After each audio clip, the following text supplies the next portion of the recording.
Everett Harmon woke to his sons shivering beside him in the back seat of the Honda Civic. The November dawn crept through frost-covered windows, turning the world outside into a blur of gray and white. His boy, 7-year-old Todd, pressed closer for warmth, his small body trembling despite the 2 jackets and sleeping bag wrapped around him. "Dad," Todd's voice was barely a whisper. "Is it morning?" "Yeah, buddy." Everett pulled him closer, sharing what little body heat he had left. "5 more minutes, then we'll head to the community center. Hot shower today, remember?" Todd nodded against his chest. For months of sleeping in parking lots, using gym memberships for showers, and pretending everything was fine when they weren't. For months since Brooke had thrown him out with nothing but a duffel bag and his son, claiming he was a failure who couldn't provide for his family. The irony burned like acid in his throat. He'd given her everything, every penny from his construction work, every hour of overtime, every dream he'd ever had. And she called him worthless. Everett had met Brooke Hopper 6 years ago at a community barbecue. She'd been stunning, with honey blonde hair and a smile that made him forget his own name. He'd been a simple construction foreman then, honest work with honest pay. Her father, Herman Hopper, owned half the commercial real estate on Main Street, and Brooke had grown up in a world Everett had only seen from scaffolding. "You're different from the country club boys," she told him on their 3rd date. "You're real. Real." The word haunted him now. He'd been real enough to marry, real enough to give her a son, but apparently not real enough to keep when things got tough. The construction industry had taken a hit 18 months ago. Projects dried up, and Everett had been laid off along with half his crew. He'd scrambled for work, taking whatever odd jobs he could find, but Brooke's patience had evaporated faster than morning dew. "You're embarrassing me," she'd hissed at him during a family dinner at the Hopper estate. "My father built an empire, and you can't even hold down a job." Her brother, Don Hopper, had smirked from across the table. "Maybe construction just isn't your calling, Everett. Some men are builders. Others are just workers." The divorce papers had arrived 3 weeks later. Brooke got the house, the savings, everything. Everett got Todd every other weekend and a court order for child support he couldn't afford to pay. Then Brooke had pulled her final move, using her father's lawyers to push for full custody, claiming Everett was unstable and couldn't provide a safe environment. "Over my dead body," Everett had told his lawyer, an overworked public defender named Willie Moss. "She's not taking my son." Willie had looked at him with tired eyes. "Then you need to show the court you can provide stability. A job, a home, something." So Everett had fought. He'd taken a job at a warehouse loading trucks for minimum wage, working night shifts so he could be with Todd during the day. He'd moved them into a cheap motel, but 2 weeks later, the owners had kicked them out for being 1 day late on rent. The car had become their home, and Everett had become an expert at finding safe parking lots, free Wi-Fi at libraries, and churches with community dinners. "Come on, champ." Everett gently shook Todd awake. "Let's get you ready for school." They had a routine now. Morning wash-up at the community center, Todd to school on the bus, Everett to work until 3, pick up Todd, homework at the library, dinner from wherever they could afford it, and then finding a safe place to sleep. Rinse and repeat. The court hearing for custody was in 2 weeks, and Everett knew he was running out of time. At the warehouse, Everett's supervisor, a gruff man named Jerry Underwood, had been surprisingly kind. "You're a good worker, Harmon," Jerry had said last week. "Don't know what brought you here, but you're overqualified for loading boxes. Just need steady work," Everett had replied, hefting another pallet onto the truck. "Well, you got it. And if you ever need anything, let me know." That afternoon, after picking up Todd from school, Everett parked outside the public library. Todd had a book report due, and the library had become their second home. The librarian, an elderly woman named Leona Strickland, had taken a shine to Todd, often slipping him extra snacks and letting them stay past closing time to finish homework. "Mr. Harmon," Leona called as they entered. "There was a man here earlier looking for you." Everett's stomach dropped. Had Brooke's lawyers found them? "What kind of man?" "Professional type. Suit and briefcase. Said he was an accountant. Left his card." She handed him a business card that read, "Patrick Bowers, CPA, Forensic Accounting and Asset Recovery." Did he say what he wanted? Just that it was urgent and related to your finances. Said he'd try to find you again. That night, Everett couldn't sleep. An accountant looking for him could only mean one thing. More debt collection, maybe something from the divorce he'd missed. He'd been so careful, but with Herman Hopper's resources, they could dig up anything. The next evening, as Everett parked the Civic behind a closed gas station for the night, a sharp tap on the window made him jump. A man in a gray suit stood outside, briefcase in hand, his breath fogging in the cold November air. Patrick Bowers looked nothing like a debt collector. He was younger than Everett expected, maybe early 30s, with sharp eyes and an expression that spoke of someone who'd seen too many balance sheets and not enough sunsets. "Mr. Harmon?"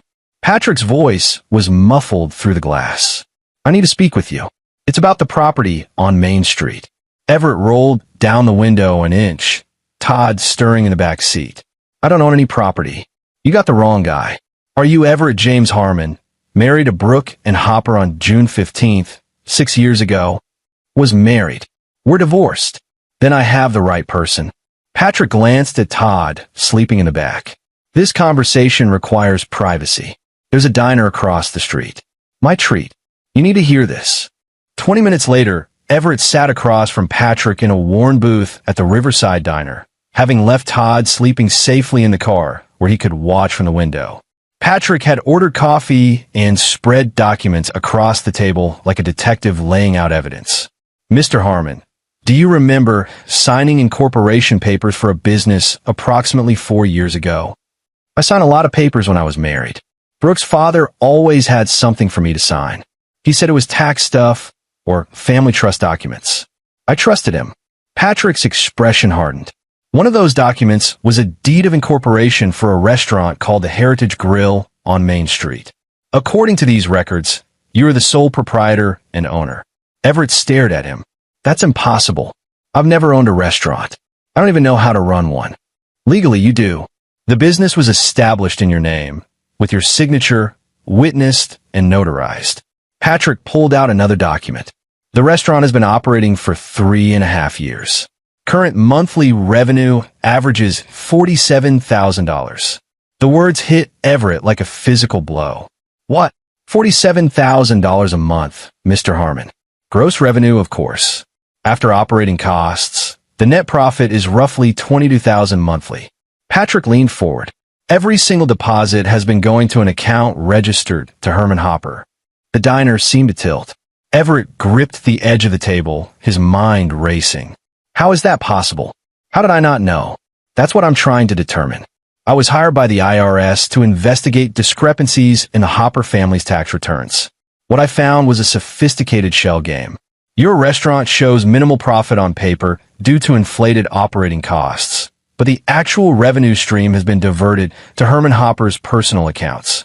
He's been laundering the money through various business expenses, avoiding millions in taxes. Why me? Why put it in my name?" Patrick's smile was grim. "Liability. If the IRS ever came knocking, you'd be the one holding the bag. A desperate, unemployed construction worker with a failing business. Meanwhile, Herman Hopper remains clean, just a father-in-law who tried to help out." Everett felt rage building in his chest, hot and fierce. "They set me up. They used me, and then discarded you when they were done. The divorce timing is interesting. Filed right after the restaurant became profitable. My guess? They wanted you out of the picture before you stumbled onto the truth. Can you prove all this?" "I have 3 years of bank records, forged expense reports, and testimony from employees who were paid under the table. Herman Hopper is looking at serious federal charges. But here's the thing, Mr. Harmon." Patrick slid the incorporation deed across the table. "This restaurant is legally yours. Every penny of that revenue belongs to you." Everett picked up the document, his hands shaking. His name, his signature, dated 4 years ago. He remembered that day vaguely. Herman had called it an investment opportunity, a way to diversify the family portfolio.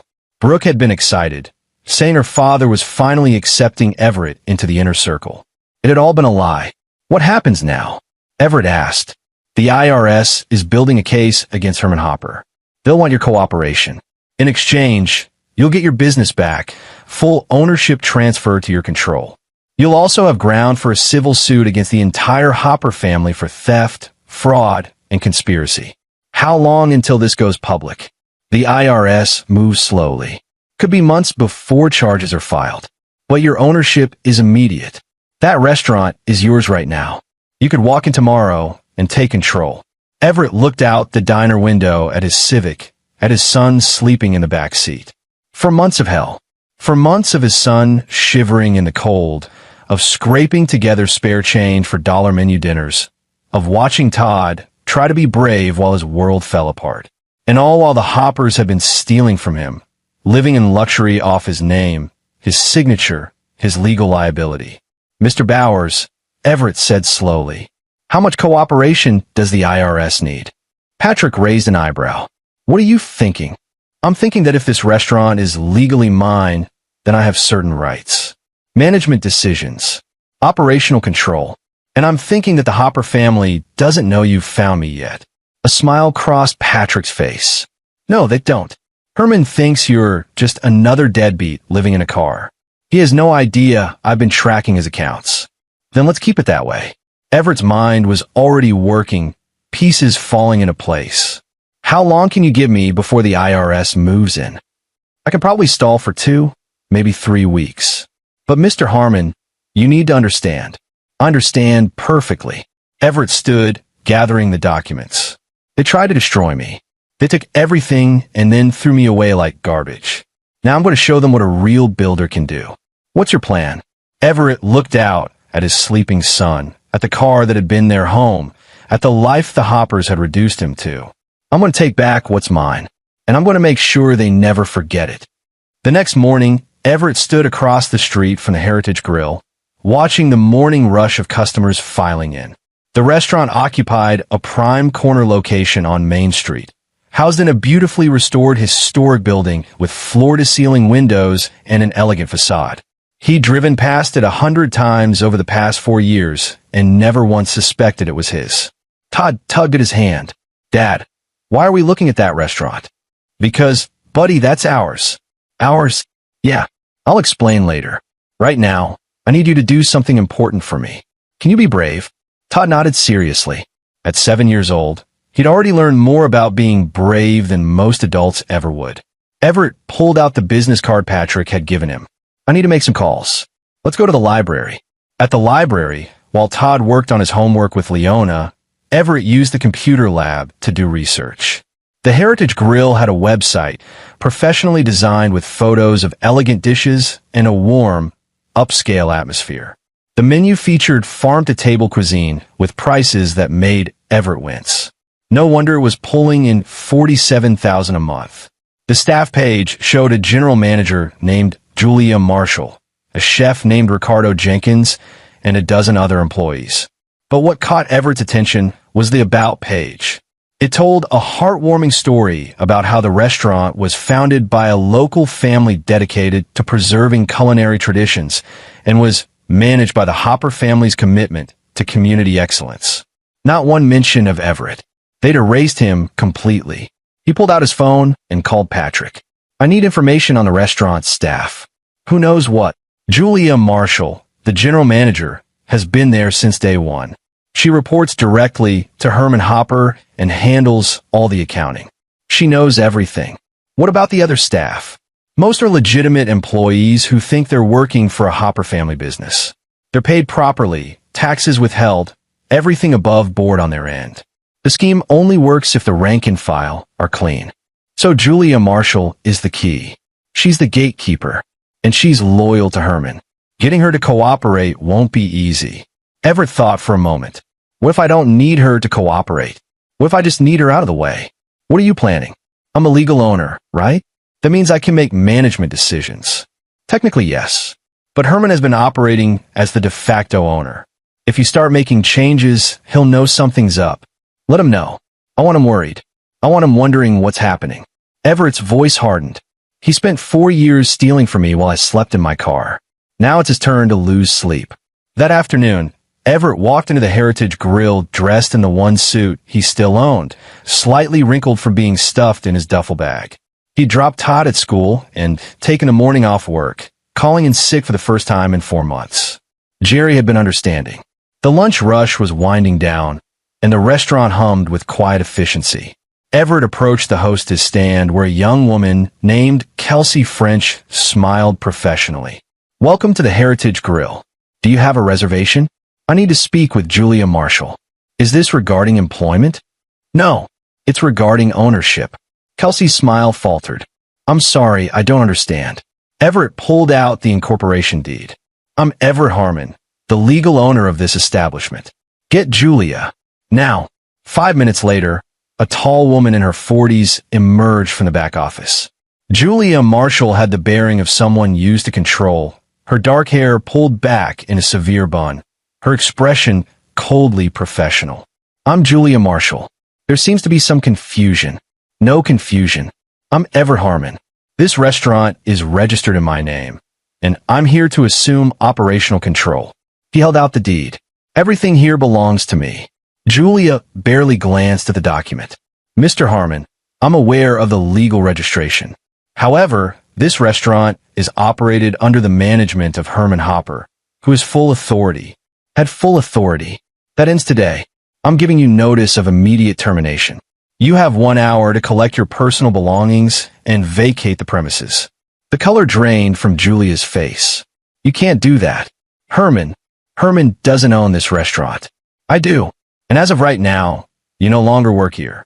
Everett turned to Kelsey, who was watching with wide eyes. "Call a staff meeting.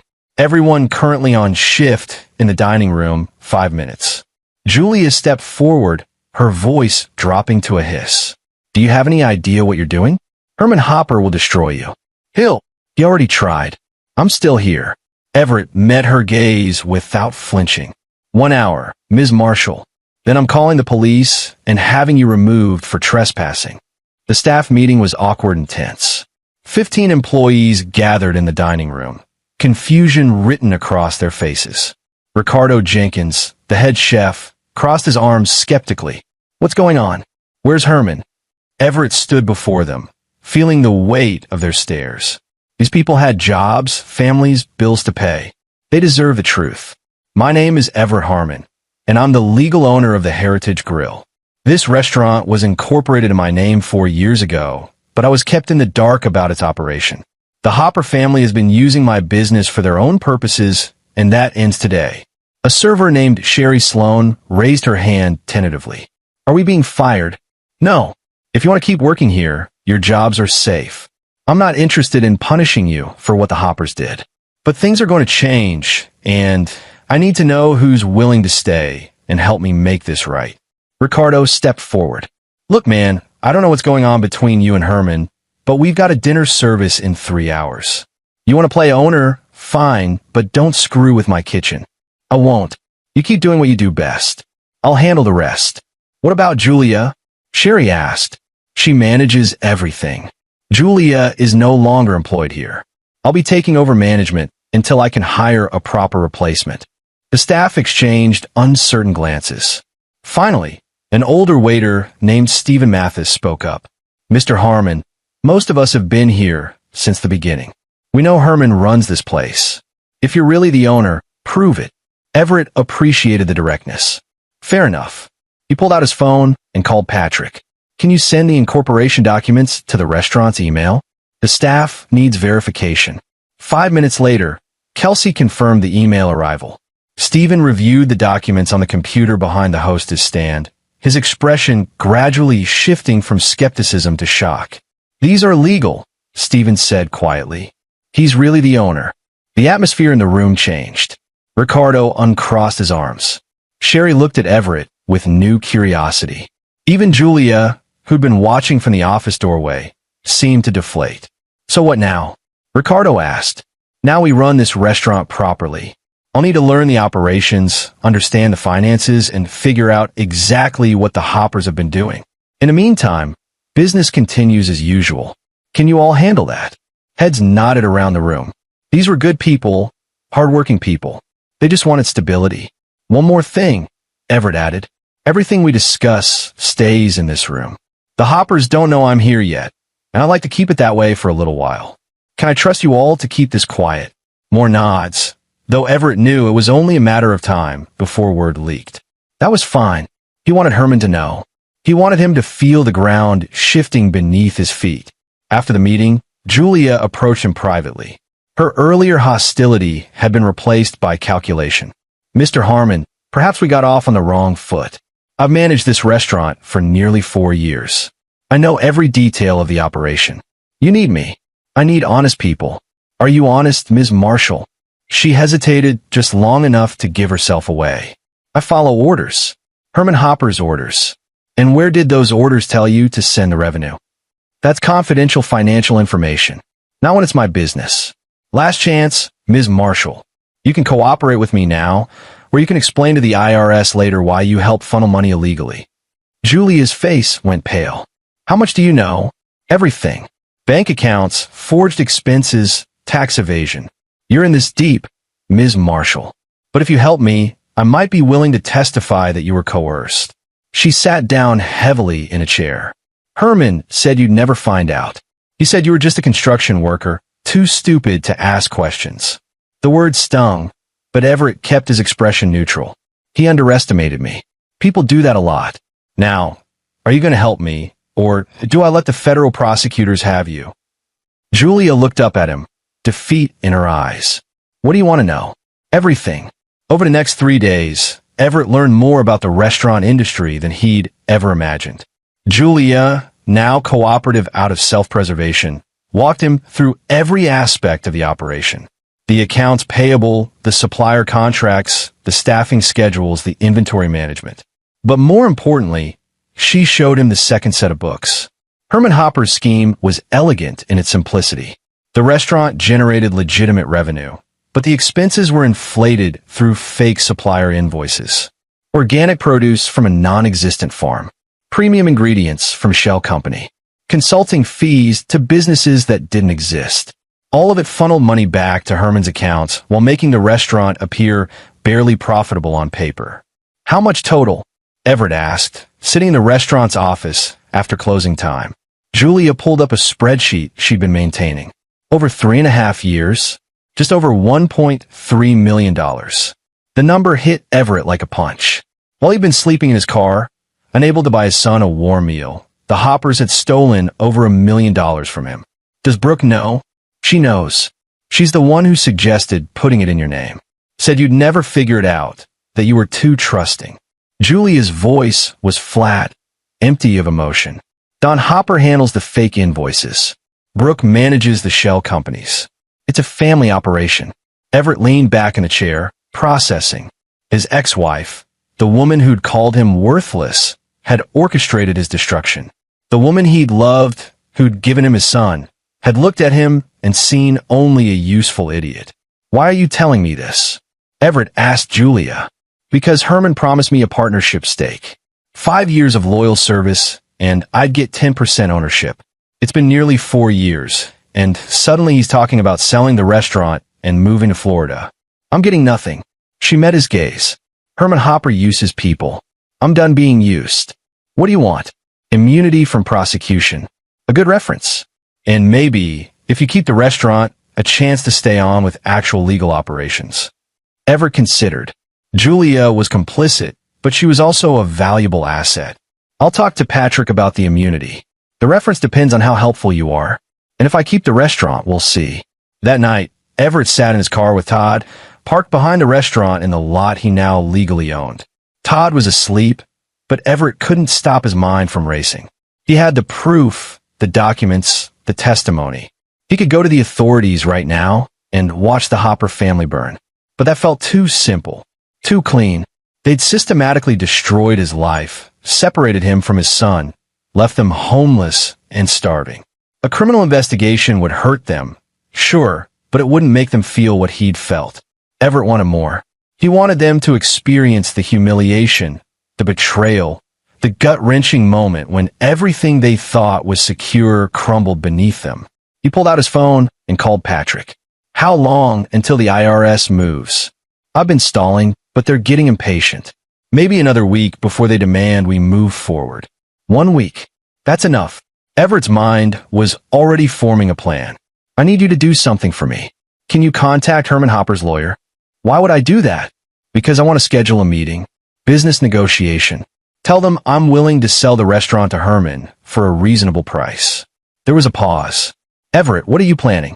I'm giving them exactly what they want. A chance to clean up their mess, buy the restaurant legitimately, and make me disappear. They'll jump at it. And then I'll show them what it feels like to have everything taken away. The meeting was set for Tuesday evening at the restaurant. After closing, Herman Hopper's lawyer, a sleek man named Alan Coyle, had sounded relieved on the phone.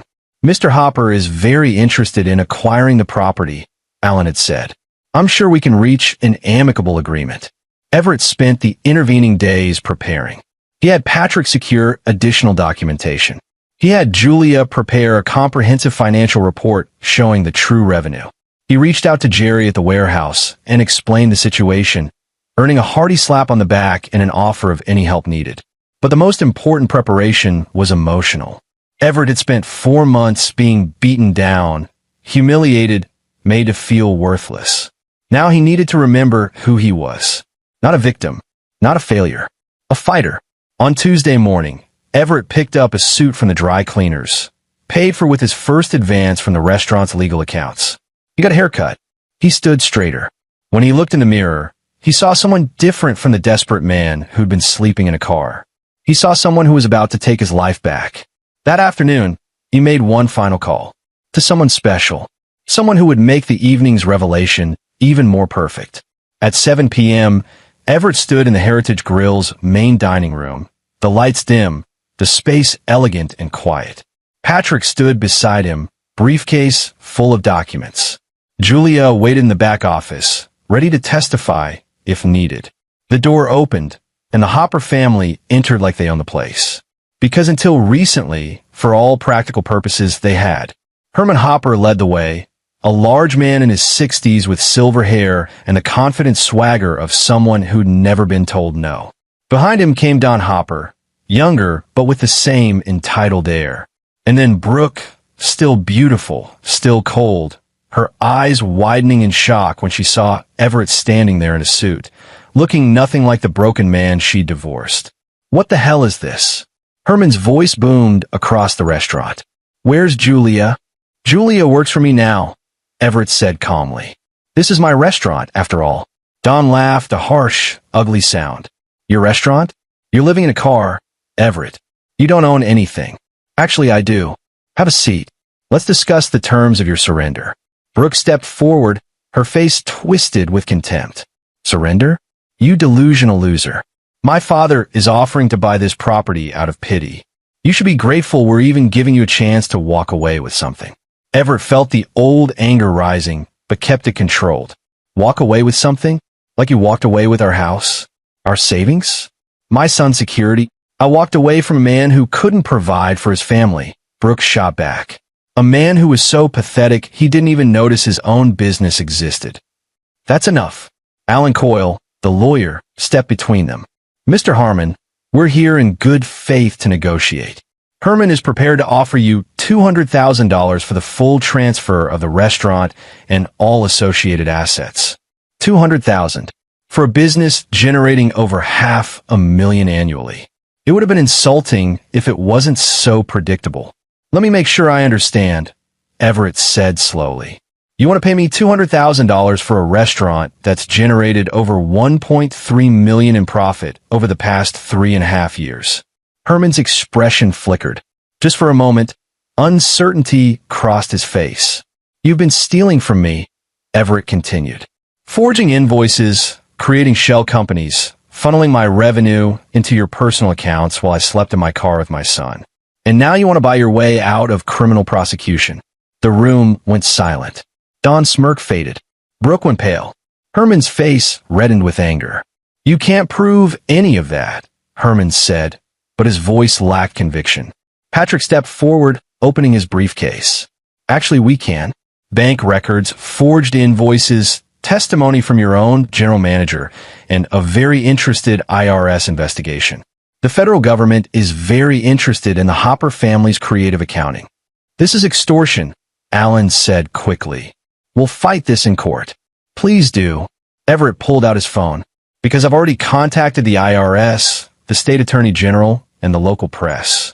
By tomorrow morning, everyone will know what the Hopper family really is. Not pillars of the community. Thieves. You son of a... Don lunged forward, but Herman grabbed his arm. How much do you want? Herman asked, his composure cracking. Name your price. We can make this go away. I don't want your money, Everett said. I want my life back. My son's life back.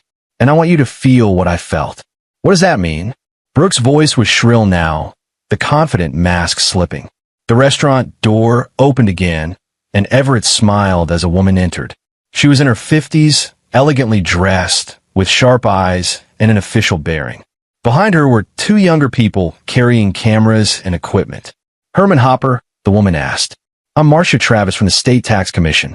These reporters are from Channel 7 News. We understand you've been operating a sophisticated tax evasion scheme. Herman's face went from red to white in an instant. I want my lawyer. He's right here, Marcia said, gesturing to Alan. And he's about to be very busy. The reporters started filming, their cameras capturing the moment the Hopper family realized their world was ending. Don tried to push past them toward the door, but Patrick blocked his way. I wouldn't run, Patrick said mildly. Makes you look guilty. Brooke turned on Everett, her face contorted with rage. You did this. You destroyed us. No, Everett said quietly. You destroyed yourselves. I'm just making sure everyone knows about it. We gave you everything. A home, a family, a chance to be part of something bigger than your pathetic little life. You gave me lies. You used me, stole from me, and threw me away. And when you did, you forgot something important. Everett stepped closer to her. You forgot that I'm a builder. And builders don't quit just because someone knocks them down. The next hour was chaos. More officials arrived. The reporters asked questions. Herman and Don were read their rights, while Alan frantically made phone calls. Through it all, Everett stood silent, watching the family that had destroyed him now tearing itself apart. Brooke tried to claim ignorance, throwing her father and brother under the bus. Don blamed Herman. Herman claimed it was all Julia's doing. The beautiful facade crumbled, revealing the rot underneath. Finally, Marcia approached Everett. Mr. Harmon, you'll need to give a formal statement. But I want you to know, your cooperation has been invaluable. The evidence you provided will ensure the Hoppers face serious consequences. What about my son? Everett asked. We have a custody hearing next week. Given Mrs. Harmon's involvement in criminal fraud, I suspect the family court will view your situation very differently now. You might want to contact your lawyer. After they'd all left, after the reporters packed up and the officials hauled the Hopper family away for questioning, Everett stood alone in his restaurant. Patrick had gone, promising to handle the legal details. Julia had disappeared, probably to find her own lawyer. The silence was profound. For months, Everett had dreamed of this moment. Justice. Victory. Revenge. But standing in the empty restaurant, he felt something unexpected. Sadness. Not for the Hoppers. They deserved everything coming to them. But for the man he'd been, the one who trusted them, who believed in family and love and partnership. That man was gone. In his place was someone harder, wiser, and infinitely more careful. His phone rang. It was Leona from the library. Mr. Harmon, Todd is ready for pickup. Is everything all right? Yeah, Everett said, looking around at his restaurant. Everything's going to be fine now. The next morning, Everett woke in a hotel room. A real bed, clean sheets, heating that actually worked. Todd was sprawled beside him, sleeping peacefully for the first time in months. They'd checked in last night using money from the restaurant's legitimate operating account, and Everett had watched his son's face light up at the sight of a real bathroom. Dad! Todd's voice was sleepy. Is this real? Are we really okay now? Yeah, buddy. We're really okay. The news had broken overnight. Channel 7 had run the story. Local business family charged with tax fraud. The morning paper had it on the front page. Hopper real estate empire built on stolen profits. Everett's phone had been buzzing constantly with calls from reporters, lawyers, and people he hadn't spoken to in years. He ignored most of them.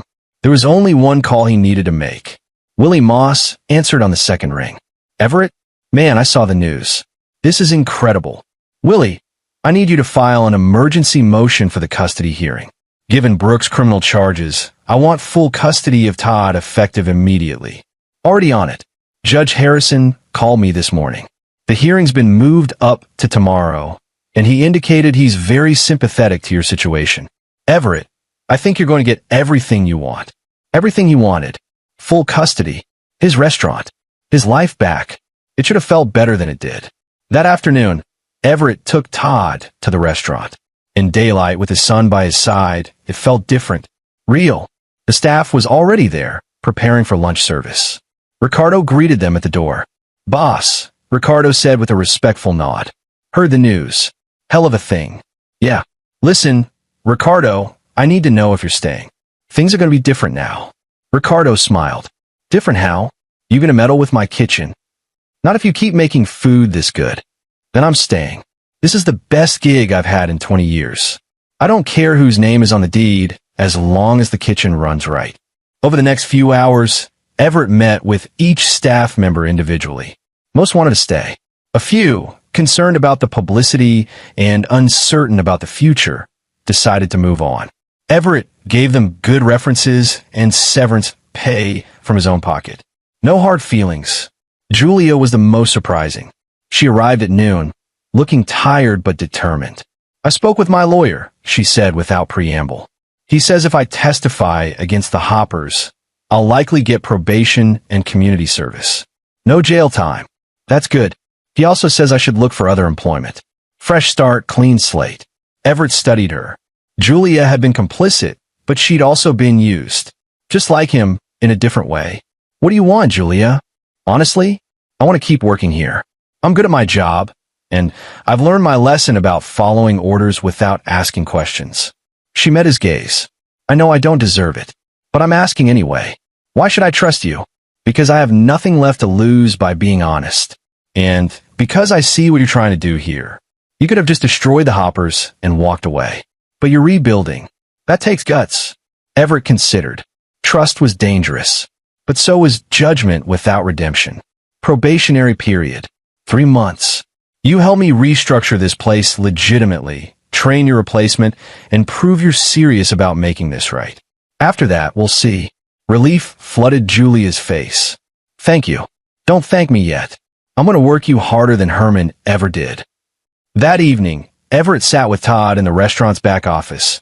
Paperwork spread across the desk. His son was drawing pictures while Everett reviewed employee files and supplier contracts. It felt surreal, almost dreamlike. A week ago, he'd been loading trucks at a warehouse. Now he was running a successful restaurant. "Dad," Todd looked up from his drawing. "Can we stay here? I mean, not sleep here, but, not in the car anymore." "Yeah, buddy. We're getting an apartment next week. A real place with your own room."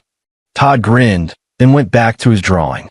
Everett watched him, feeling a fierce protectiveness. This was what mattered. Not revenge. Not the Hopper's downfall. This moment, his son smiling, safe, secure. His phone buzzed.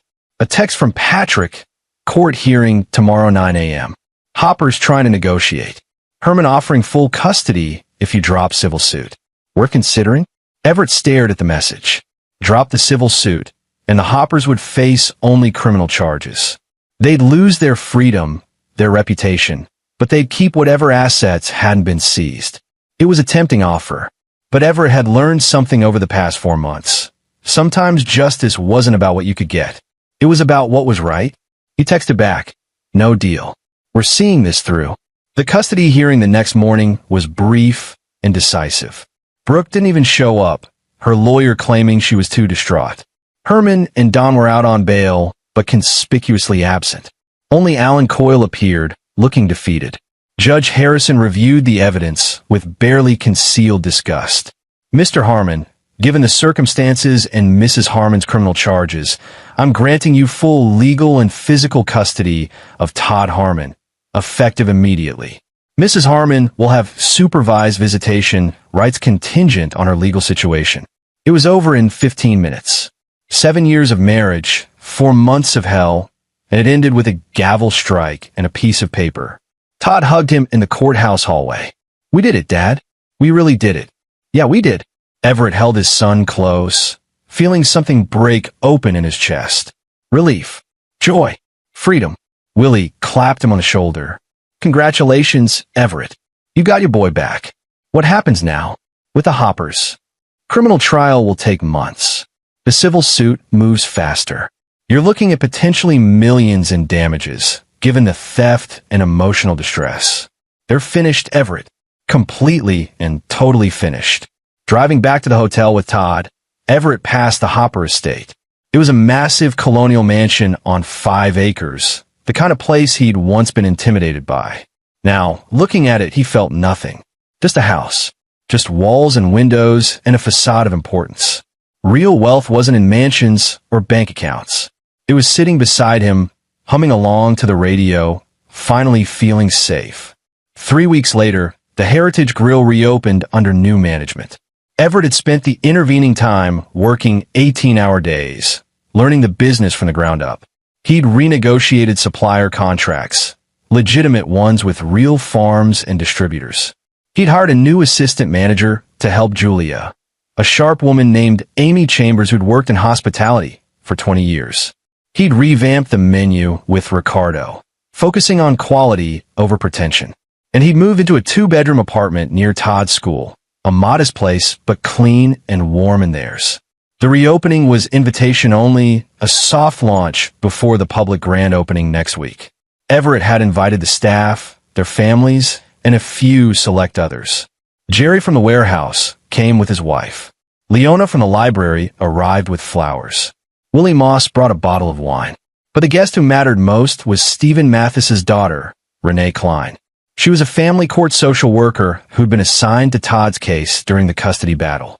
She'd seen them at their lowest, had evaluated Everett as a parent while he was living in his car, and had written a report that basically said, "This man is doing everything humanly possible for his son under impossible circumstances."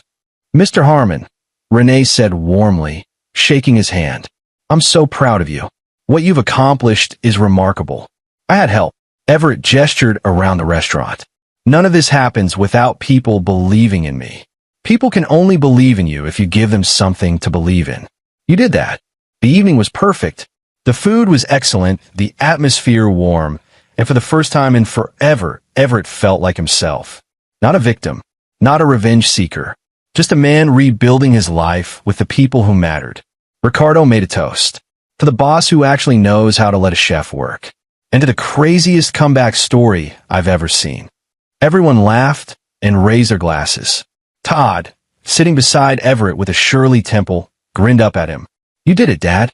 We did it, buddy. All of us." The public opening the following week was a massive success. The story of the restaurant's redemption had spread through the community, and people were curious. The dining room was packed every night, reservations booked solid for weeks. Food critics came and praised Ricardo's menu. Business magazines requested interviews about Everett's remarkable turnaround. He declined most of them. He wasn't interested in being a story. He just wanted to run his restaurant and raise his son. But there was one interview he couldn't avoid. Channel 7 News wanted a follow-up piece, and Marcia Travis from the State Tax Commission requested he participate. It would help their case against the Hoppers, show the human cost of white-collar crime. So Everett found himself sitting in the restaurant after hours, camera lights in his face. A young reporter named Megan Mills asking questions. "Mr. Harmon, when you found out about the Hopper scheme, what was your first thought?" "Honestly, anger. Pure, white-hot rage. They took everything from me and made me feel worthless. And now," Everett considered, "now I feel grateful. Because if they hadn't pushed me to the bottom, I wouldn't have discovered what I'm capable of. They tried to destroy me, but they just made me stronger. What do you want people to know about your story? That rock bottom isn't the end. It's just a place to build from. And that the people who try to keep you down are usually the ones most afraid of what you'll become if you stand up." The interview aired 2 days later. Everett watched it with Todd curled up beside him on the couch of their apartment. When it ended, Todd looked up at him. "Did you really feel worthless, Dad?" Everett pulled him close. "For a while, yeah. But you know what taught me better? You. Every morning, watching you be brave, even when you were scared. You show me what strength really looks like. I wasn't that brave. You were the bravest. And I promise, buddy, Nothing like that will ever happen to us again. The following month, the Hopper family's criminal trial began. Herman, Don, and Brooke all faced multiple charges: tax evasion, fraud, money laundering, conspiracy. Alan Coyle had negotiated plea deals for Herman and Don, reduced sentences in exchange for cooperation and asset forfeiture. But Brooke refused to plead, insisting she'd been manipulated by her father. The trial was ugly. Evidence was presented: bank records, forged documents, testimony from Julia and other employees. But the moment that sealed Brooke's fate was when Patrick Bowers took the stand and calmly explained how Brooke had personally created the shell companies used to launder the money. She was the architect, Patrick testified. Herman provided the money, Don created the invoices, but Brooke designed the entire system. Everett attended every day of the trial, sitting in the back of the courtroom. He wanted Brooke to see him there, to know he wasn't hiding, wasn't running. She'd called him worthless, and he wanted her to see exactly how wrong she'd been. The verdict came after 3 days of deliberation: guilty on all counts. Herman got 8 years in federal prison. Don got 5. And Brooke, because of her refusal to cooperate, got 7 years plus restitution of $1.5 million. As they were led away, Brooke looked back at Everett one last time. Her face was gaunt, her eyes hollow. All the beauty and confidence had been stripped away, leaving only a broken woman facing the consequences of her choices. Everett felt no satisfaction, no joy, just a quiet sense of closure. Outside the courthouse, reporters swarmed. Everett gave a brief statement: "Justice has been served. Now I just want to focus on my son and my business. The Hoppers are the past. We're looking toward the future." The civil suit settled a week later. The Hopper family's assets were liquidated to pay restitution. Everett received back payments for 4 years of stolen revenue, plus damages. The total came to just over $2 million. It was more money than he'd ever imagined having. Enough to secure Todd's future, expand the restaurant, maybe even open a second location. But more than the money, it was validation. Proof that he hadn't been worthless. Proof that he'd been right all along. With the legal battles finally over, Everett threw himself into the restaurant business. He hired more staff, including a young chef named Angel House who specialized in desserts. He expanded the menu, adding a weekend brunch that quickly became the most popular meal of the week. He even started a scholarship program for culinary students, giving back to the community that had supported him. Todd thrived. With stability and security, he blossomed into a confident, happy kid. His grades improved. He made friends. And every afternoon after school, he'd come to the restaurant and do his homework in the back office while Everett worked. "Dad," Todd said one evening, looking up from his math problems, "my teacher asked me to write an essay about someone I admire. Can I write about you?" Everett felt his throat tighten. "You don't have to. I want to. You're the strongest person I know." "I'm not that strong, buddy. I just kept going because I had to. That's what strength is, though, right? Keeping going even when it's hard." Everett pulled Todd into a hug, overwhelmed by pride and love and gratitude. "Yeah, that's exactly what it is." 6 months after taking control of the Heritage Grill, Everett stood in the dining room on a quiet Monday evening, reviewing the week's reservations with Amy. The restaurant was thriving beyond his wildest expectations. Revenue was up, staff retention was at 100%, and they'd just received a glowing review in a major food magazine. "We're going to need to hire another server," Amy said, scanning the schedule. "We're consistently turning away walk-ins on weekends." "Do it. And let's talk about expanding the kitchen. Ricardo's been complaining about space constraints." Amy smiled. "You've come a long way from the guy who didn't know what a mise en place was." "I had good teachers." Everett looked around the restaurant, still amazed that it was his. "Sometimes I have to pinch myself to believe this is real. It's real because you made it real. You could have taken the money and run, let the restaurant close. But you stayed and fought for it." That night, after closing, Everett sat in the empty dining room with a glass of wine Ricardo had recommended. He thought about the past year, the lows, the highs, the moments of despair and triumph. It felt like a lifetime ago that he'd been sleeping in his car, wondering if things would ever get better. His phone rang. It was Renee Klein, the social worker. "Everett?" I hope I'm not calling too late. Not at all. What's up? I wanted to let you know, I'm closing Todd's case file. He's doing wonderfully. You're providing an excellent home, and there's no reason for continued state oversight. That's great news. It is. But I also wanted to tell you something personally. In 20 years of social work, I've seen a lot of families in crisis. Most of them don't make it out intact. But you did. You and Todd not only survived, you thrived. That's rare, Everett. That's special. After they hung up, Everett sat in the silence, feeling the weight of everything he'd been through. The anger had faded. The need for revenge had been satisfied. What remained was something simpler and more profound: peace. He'd proven he wasn't worthless. He'd shown his son what real strength looked like. He'd built something meaningful from the ashes of his old life. And maybe, just maybe, that was enough. The next morning, Everett woke early and made breakfast for Todd. Actual breakfast in their actual kitchen with fresh ingredients from the restaurant suppliers. As they ate, Todd chatted about his upcoming school field trip, and Everett listened with the kind of present attention he'd never been able to give when he'd been working 3 jobs to survive. "Dad," Todd said between bites of eggs, "my friend Jake asked if I could sleep over this weekend. Can I?" "Sure, buddy. We'll talk to his parents and set it up." Todd grinned. "Cool. And Dad, thanks for everything. For fighting for me." Everett reached across the table and ruffled his son's hair. "Always, buddy. Always." Later that day, as Everett prepped for the lunch service with his staff, Ricardo pulled him aside. "Boss, I got offered a job in New York. Big-name restaurant, executive chef position, serious money." Everett's heart sank. Losing Ricardo would be devastating. "That's amazing, Ricardo. When do you leave?" Ricardo laughed. "I'm not leaving. I just wanted you to know I turned it down. This place, what we're building here, it matters more than money. You gave me a chance to be part of something real. I'm staying." "You're sure?" "Completely. Besides, I want to see how far we can take this. We got something special, Everett. Let's not waste it."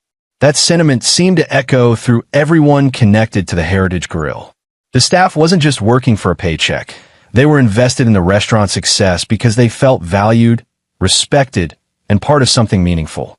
It was the kind of workplace culture Everett had dreamed of but never experienced. By the restaurant's 1-year anniversary under Everett's ownership, the Heritage Grill had become one of the most successful restaurants in the city. They'd won awards, earned consistently positive reviews, and built a loyal customer base that returned week after week. Everett organized a staff party to celebrate, renting out a private room in a nearby venue. All the employees came with their families, and the atmosphere was joyful and relaxed. Everett stood to make a toast. "When I took over this restaurant, I didn't know anything about the industry. I was a construction guy who'd hit rock bottom. But you all took a chance on me. You taught me, supported me, and helped build something incredible. This success isn't mine, it's ours. Thank you for believing in me when I barely believed in myself." The room erupted in applause. Julia, now the assistant manager who'd proven herself trustworthy over the past year, wiped tears from her eyes. Ricardo raised his glass with a broad smile. Even Amy, usually reserved, was beaming. After the party, as Everett drove home with Todd, his son said, "You know what I think, Dad?" "What's that?" "I think the bad stuff that happened was worth it. Because now we're here, and everything's good." Everett considered this. Was it worth it? The pain, the struggle, the months of uncertainty? I wouldn't say it was worth it, buddy. But I'd say we made something good come from something bad. That's different. Ow. Well, I'd never choose to go through that again. But since we did go through it, I'm glad we came out stronger on the other side. Todd thought about this, then nodded. I get it. Like how that scar on my knee hurt when I fell, but now it reminds me I can heal. Exactly like that. The following week, Everett received an unexpected visitor at the restaurant. A woman in her 30s, professionally dressed, introduced herself as Monique Blackburn, a features writer for a national business magazine. "Mr. Harmon, I'd like to do a profile on you for our Entrepreneurs Who Overcame series. Your story is inspiring, the kind that gives people hope." Everett hesitated. He'd avoided most media attention, preferring to focus on the work rather than the publicity. But Monique was persuasive. Think about the single parents out there, the people facing betrayal or hardship, the ones who think they'll never recover. Your story shows them it's possible. Isn't that worth sharing? She had a point. If his experience could help even one person keep fighting, it would be worth the uncomfortable spotlight. The interview took place over several days, with Monique observing the restaurant's operations, talking to staff, and conducting in-depth conversations with Everett about his journey. She was thorough, asking difficult questions about the darkest moments. What kept you going? Monique asked. When you were at your lowest, what stopped you from giving up? Everett looked across the restaurant at Todd, who was doing homework at a corner table. I couldn't let my son grow up thinking you quit when things get hard. I had to show him that even when the world knocks you down, you get back up. Not because it's easy, but because it's necessary. And the anger? How did you channel that productively instead of letting it consume you? I focused it, used it as fuel, but I also recognized that holding on to it would only poison me. The Hoppers took enough from me. I wasn't going to let them take my peace too. The article came out 3 months later. It was a powerful, nuanced piece that captured both the struggle and the triumph without sensationalizing either. The response was overwhelming. Everett received hundreds of emails from readers sharing their own stories of overcoming adversity, thanking him for his honesty. One email particularly stood out. It was from a man named Tim Swanson, who wrote, "I was living in my car with my 2 daughters when I read your article. Today, I got a job and secured an apartment. Your story gave me hope when I had none left. Thank you." Everett read that email 3 times, feeling the impact of his choice to share his story. This was legacy, not the restaurant, not the money, but the ripple effect of resilience inspiring others. As the second year of operating the Heritage Grill began, Everett found himself thinking less about the past and more about the future. He'd proven he could survive. He'd proven he could build. Now he wanted to see how far he could grow. He met with Ricardo and Amy to discuss expansion. What if we opened a second location? Maybe something different, a more casual concept, accessible to working families? Ricardo's eyes lit up. I've been thinking about this. What if we did a farm-to-table bistro? Fresh, simple food, moderate prices, community focus. And we could use it as a training ground, Amy added. Hire people who need second chances, teach them the industry, give them skills. It was perfect.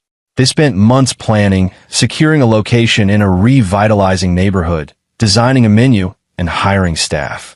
The new restaurant, which they named Second Chances Bistro, opened to immediate success. The concept resonated with the community, and the mission of providing opportunities for people rebuilding their lives attracted both customers and media attention. Everett hired a formerly incarcerated chef named Sergio Schmidt, who'd learned to cook in a prison culinary program. He hired a single mother named Marcia Travis who'd been unemployed for 2 years. He hired a recovering addict named Herbert Bates who just needed someone to believe in him. And he watched them all flourish.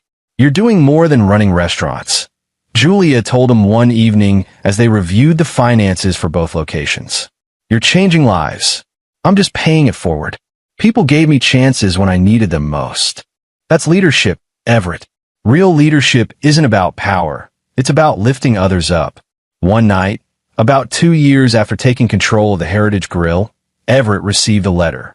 It was from Brooke, forwarded through her lawyer from the federal prison where she was serving her sentence. He almost didn't open it. What could she possibly say that would matter now? But curiosity won out. Everett, I don't expect forgiveness. I don't deserve it. But I wanted you to know that I understand now what I did to you, to Todd, to our family. Prison gives you a lot of time to think, and I've thought about nothing else. You were a good man who loved me, and I repaid that love with betrayal. I convinced myself you were the problem, that your struggles were weaknesses, that I deserved better. The truth is, I was the weak one. I let my father manipulate me, let greed corrupt me, let pride blind me. Todd is lucky to have you. He always was, but I was too stupid to see it. I hope someday he can forgive me. I hope someday you can too, not for my sake, but for yours. Holding on to anger only hurts the person carrying it. Take care of our son, and take care of yourself. Brooke. Everett read the letter twice, feeling a complex mix of emotions. Part of him wanted to crumple it up to dismiss it as too little, too late. But another part recognized the courage it took to write it, the humility in admitting fault without making excuses. He filed the letter away. Maybe someday he'd share with Todd, when his son was old enough to understand the complexity of forgiveness. For now, it was enough to know that Brooke was facing her actions and finding whatever peace she could. That evening, Everett sat with Todd on their apartment balcony, watching the sunset paint the sky in shades of orange and purple. Todd was 10 now, confident and thriving, with friends and hobbies and dreams of becoming a chef like Ricardo. "Dad," Todd said quietly, "do you ever think about Mom?" "Sometimes." "Why?" "I got a letter from her. She wants to write to me, if I'm okay with it." Everett chose his words carefully. "What do you want to do?" "I don't know. She hurt us really bad." "She did. But she's also your mother, and people can change. If you want to write back, that's okay. If you don't want to, that's okay too. This is your choice, buddy." Todd nodded slowly. "Can I think about it?" "Take all the time you need." They sat in comfortable silence, father and son, watching the day end and thinking about second chances, forgiveness, and the complicated nature of family. 3 months later, Todd decided to write back to Brooke. The letters were infrequent and supervised, but they represented a small step toward healing. Everett supported his son's choice while maintaining boundaries. Brooke would serve her time, and maybe someday she'd rebuild a relationship with Todd. But that was years away, and it would depend entirely on her proving she'd changed. For now, Everett focused on what he could control: his businesses, his son, and his community. The Heritage Grill and Second Chances Bistro continued to thrive. He hired more people who needed opportunities. He mentored young entrepreneurs who were starting their own businesses. He gave back to the community that had supported him during his darkest hours. And slowly, quietly, Everett Harmon became known not as the man who'd been betrayed, but as the man who'd built something meaningful from the ruins of that betrayal. On the 3rd anniversary of taking control of the Heritage Grill, Everett hosted a celebration. The restaurant was packed with staff, friends, community members, and people whose lives had been touched by his work. Jerry was there with his family, Leona from the library, Willie Moss, Renee Klein, Patrick Bowers, even some of the customers who'd become regulars. Ricardo made a toast. 3 years ago, a desperate man walked into this restaurant and claimed ownership. We didn't know if he could do it. Hell, he didn't know if he could do it. But he proved all of us wrong. He didn't just save this business. He transformed it into something that matters. To Everett, the best boss, the best friend, and living proof that your past doesn't define your future. The room erupted in applause. Everett stood, overwhelmed by the support, by the community he'd built, by the realization that he'd truly made it through to the other side. "Thank you," he said simply. "Thank you for believing in me. Thank you for taking this journey with me. And thank you for showing me that rock bottom isn't where you end, it's where you begin." Later, as the party wound down, Todd found Everett in the kitchen, where he'd retreated for a moment of quiet reflection. "Dad, you okay?" "Yeah, buddy. Just taking it all in." Todd hugged him tightly. "I'm proud of you, Dad. For everything." Everett held his son close, feeling the weight of those words, the validation he'd been seeking without realizing it. He'd proven he wasn't worthless. He'd built a life worth living. He'd shown his son what real strength looked like. And most importantly, he learned that the measure of a man isn't how hard he falls, but how purposefully he rises. As father and son stood together in the restaurant that had been both his lowest point and his greatest triumph, Everett felt something he hadn't felt in years: complete, unshakable peace. The Hoppers had tried to destroy him. Instead, they'd forged him into something stronger. And that was the best revenge of all. And there you have it. Another story comes to an end. What did you think? I'd love to hear your thoughts in the comments below. If you enjoy this story, consider joining our community by subscribing. It means the world to us. For more stories like this one, check out the recommended videos on screen. And I'll see you there.